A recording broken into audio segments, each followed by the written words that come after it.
സംസ്ഥാനത്തെ നിയമസഭാ തിരഞ്ഞെടുപ്പ് ഏപ്രിൽ 2-ാം വാരമെന്ന സൂചന. മാർച്ചിൽ തിരഞ്ഞെടുപ്പ് വിജ്ഞാപനം ഇറങ്ങും. മെയ് ആദ്യവാരം ഫലപ്രഖ്യാപനം. ഒറ്റഘട്ടത്തിലായിരിക്കും തിരഞ്ഞെടുപ്പ്. ഒരുക്കങ്ങൾ വേഗത്തിലാക്കിയിരിക്കുന്നു തിരഞ്ഞെടുപ്പ് കമ്മീഷൻ. ഹാൻസ്, ഈ വലിയ വാർത്തയുടെ വിവരങ്ങളുമായി നമുക്ക് പോകേണ്ട. ഹാൻസ്, വിവരങ്ങൾ.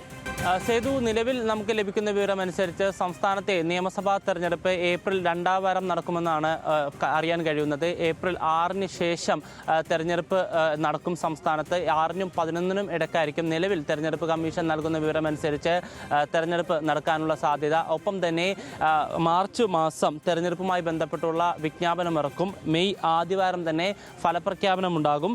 അതുമായി ബന്ധപ്പെട്ട് ഇതിനോടകം തന്നെ ഒരുക്കങ്ങൾ വേഗത്തിലാക്കിയതായിട്ടാണ് തെരഞ്ഞെടുപ്പ് കമ്മീഷൻ നൽകുന്ന വിവരം. സംസ്ഥാനത്ത് 140 നിയമസഭാ മണ്ഡലങ്ങളുള്ള പശ്ചാത്തലത്തിൽ ഒറ്റഘട്ടത്തിലായിട്ട് തെരഞ്ഞെടുപ്പ് നടത്താൻ തന്നെയാണ് തീരുമാനം. അതേസമയം ഇത്തവണ രാജ്യത്ത് മറ്റ് 4 ഇടങ്ങളിൽ കൂടി ഈ 2026-ൽ ഈ വർഷം തെരഞ്ഞെടുപ്പ് നടക്കുന്നുണ്ട്. അസം, തമിഴ്നാട്, പുതുച്ചേരി, വെസ്റ്റ് ബംഗാൾ അടക്കമുള്ള സ്ഥലങ്ങളിലാണ് കേരളത്തിനോടൊപ്പം തന്നെ തെരഞ്ഞെടുപ്പ് നടക്കുന്നത്. ഈ സ്ഥലങ്ങളിൽ എവിടെയെങ്കിലും അല്ലെങ്കിൽ ഈ സംസ്ഥാനങ്ങളിൽ എവിടെയെങ്കിലുമുള്ള തെരഞ്ഞെടുപ്പ് തീയതി നിശ്ചയിക്കുന്നതിൽ ഏതെങ്കിലും തരത്തിലുള്ള പ്രതിസന്ധി ഉണ്ടെങ്കിൽ മാത്രമായിരിക്കും സംസ്ഥാനത്തെ തെരഞ്ഞെടുപ്പ് തീയതിയിൽ മാറ്റമുണ്ടാകുക. അല്ലാത്ത പക്ഷം ഏപ്രിൽ 2-ാം വാരം തന്നെ തെരഞ്ഞെടുപ്പ് നടക്കും. ശേഷം മെയ് ആദ്യവാരം തന്നെ ഫലപ്രഖ്യാപനം നടത്താനാണ് തെരഞ്ഞെടുപ്പ് കമ്മീഷൻ നിലവിൽ തീരുമാനിച്ചിരിക്കുന്നത്. ഇതുമായി ബന്ധപ്പെട്ടുള്ള കാര്യങ്ങൾ ചർച്ച ചെയ്യുന്നതിനും സുരക്ഷാ പരിശോധനകൾ വിലയിരുത്തുന്നതിനുമായി കഴിഞ്ഞ ദിവസം മുഖ്യ തെരഞ്ഞെടുപ്പ് ഓഫീസർ രത്തൻ യു കേൽക്കറിന്റെ നേതൃത്വത്തിൽ ഉദ്യോഗസ്ഥരുടെ യോഗം നടന്നിരുന്നു.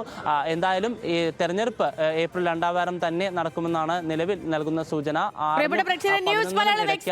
സംസ്ഥാനത്തെ നിയമസഭാ തിരഞ്ഞെടുപ്പ് 2-ാം വാരമെന്ന്, ഏപ്രിൽ 2-ാം വാരമെന്നാണ് സൂചന. മാർച്ചിൽ തിരഞ്ഞെടുപ്പ് വിജ്ഞാപനം ഇറങ്ങുമെന്നും വാർത്തകൾ വരുന്നു, സൂചനകൾ വരുന്നു. News Malayalam exclusive. ഈ വാർത്ത ആദ്യം പ്രേക്ഷകരിലേക്ക് എത്തിച്ചത് ന്യൂസ് മലയാളമാണ്.